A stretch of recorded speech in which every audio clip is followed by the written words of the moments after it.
Hello ನಮಸ್ಕಾರ, ನಾನು ಸುಗುಣ ಪ್ರಸಾದ್. ಮಾಧ್ವ ಪಾಕಶಾಲೆಗೆ ನಿಮಗೆಲ್ಲ ಸ್ವಾಗತ. ಇವತ್ತು ನಾನು ಕರಾವಳಿ ಕಡೆ ಮಾಡುವಂಥ ಸ್ನ್ಯಾಕ್ಸ್ ರೆಸಿಪಿಯೊಂದನ್ನು ಹೇಳಿಕೊಡ್ತೇನೆ. ಇದಕ್ಕೆ ನಾನಿಲ್ಲಿ 1 kgಯಷ್ಟು ಗೋಧಿ ಹಿಟ್ಟು ತೆಗೆದುಕೊಂಡಿದ್ದೇನೆ. ಹಾಗೆ ಒಂದು 1/4 kgಯಷ್ಟು ಮೈದಾ ಹಿಟ್ಟು ತೆಗೆದುಕೊಂಡಿದ್ದೇನೆ. ಮೈದಾ ಹಿಟ್ಟು ಬೇಡ ಅನ್ನೋರು ಸ್ಕಿಪ್ ಮಾಡ್ಬೋದು, ಗೋಧಿ ಹಿಟ್ಟಲ್ಲೇ ಇದನ್ನು ಮಾಡ್ಬೋದು. ಇನ್ನಿದಕ್ಕೆ 1-2 ಸ್ಪೂನಷ್ಟು ತುಪ್ಪ ಹಾಕಬೇಕು, ಸ್ವಲ್ಪ ಉಪ್ಪು, ಹಾಗೆ ಒಂದು ಸ್ವಲ್ಪ ಸಕ್ಕರೆ ಸೇರಿಸಿ ಚಪಾತಿ ಹಿಟ್ಟಿನ ಹದಕ್ಕೆ ಕಲಿಸ್ಕೊಳ್ಬೇಕು. ಹಿಟ್ಟನ್ನು ಚೆನ್ನಾಗಿ ನಾದಿಕೊಳ್ಬೇಕು. ನಿಮಗೆ ಬೇಕಾದರೆ ಖಾರದ ಪುಡಿ ಬೇಕು ಅಂದರೆ ಸೇರಿಸ್ಕೊಳ್ಬೋದು. ನಮಗೆ ಖಾರ ಇಷ್ಟ ಇಲ್ಲ. ಇದಕ್ಕೆ ಒಂದು ಸ್ವಲ್ಪ ಜೀರಿಗೆನೂ ಹಾಕಿ ನೀರು ಹಾಕಿಬಿಟ್ಟು ಚೆನ್ನಾಗಿ ಕಲಸಿ ಚಪಾತಿ ಹಿಟ್ಟಿನ ಅದಕ್ಕೆ ಇದನ್ನು ಕಲಿಸ್ಕೋಬೇಕು.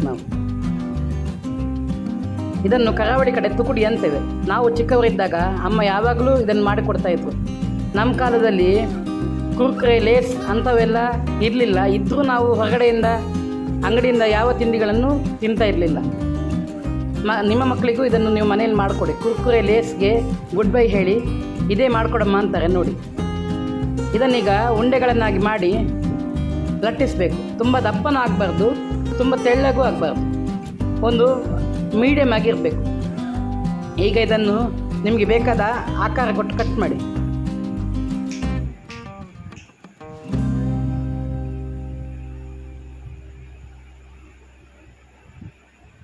ಇದನ್ನೀಗ ಒಂದು ಪ್ಲೇಟಿಗೆ ತೆಗೀರಿ, ಒಂದಕ್ಕೊಂದು ಅಂಟದೇ ಇರೋ ಹಾಗೆ ತೆಗೀರಿ. ಎಣ್ಣೆಗೆ ಹಾಕಿ. ನಾನಿಲ್ಲಿ ಕೊಬ್ಬರಿ ಎಣ್ಣೆನೇ ತಗೊಂಡಿದ್ದೀನಿ. ಕರಾವಳಿ ಕಡೆ ನಾವು ಜಾಸ್ತಿ ಕೊಬ್ಬರಿ ಎಣ್ಣೆನೇ ಬಳಸೋದ್ರಿಂದ ನಾನು ಕೊಬ್ಬರಿ ಎಣ್ಣೆನ ಉಪಯೋಗಿಸ್ಕೊಳ್ತಿದ್ದೇನೆ. ನೋಡಿ, ಇದೀಗ ಆಗಿದೆ. ಇದು 1 ತಿಂಗಳಿಟ್ಟರು ಹೀಗೆ ಕ್ರಿಸ್ಪಿಯಾಗಿರ್ತದೆ, ಇದು ಮೆತ್ತಗಾಗೋದಿಲ್ಲ. ಒಂದು ಸಲ ಮಾಡಿ ನೋಡಿ. ನನ್ನ ಈ ರೆಸಿಪಿ ನಿಮಗೆಲ್ಲ ಇಷ್ಟ ಆಗಿದ್ದರೆ ನನ್ನ ಚಾನೆಲ್ನ ಸಬ್ಸ್ಕ್ರೈಬ್ ಮಾಡಿ, ಲೈಕ್ ಮಾಡಿ, ನಿಮ್ಮ ಫ್ಯಾಮಿಲಿ ಮತ್ತು ಫ್ರೆಂಡ್ಸ್ ಜೊತೆ ಶೇರ್ ಮಾಡಿ. ಮತ್ತೊಂದು ರೆಸಿಪಿಯೊಂದಿಗೆ ಮತ್ತೆ ನಿಮ್ಮ ಮುಂದೆ ಬರ್ತೇನೆ. ಅಲ್ಲಿವರೆಗೂ ಶುಭಮಸ್ತು.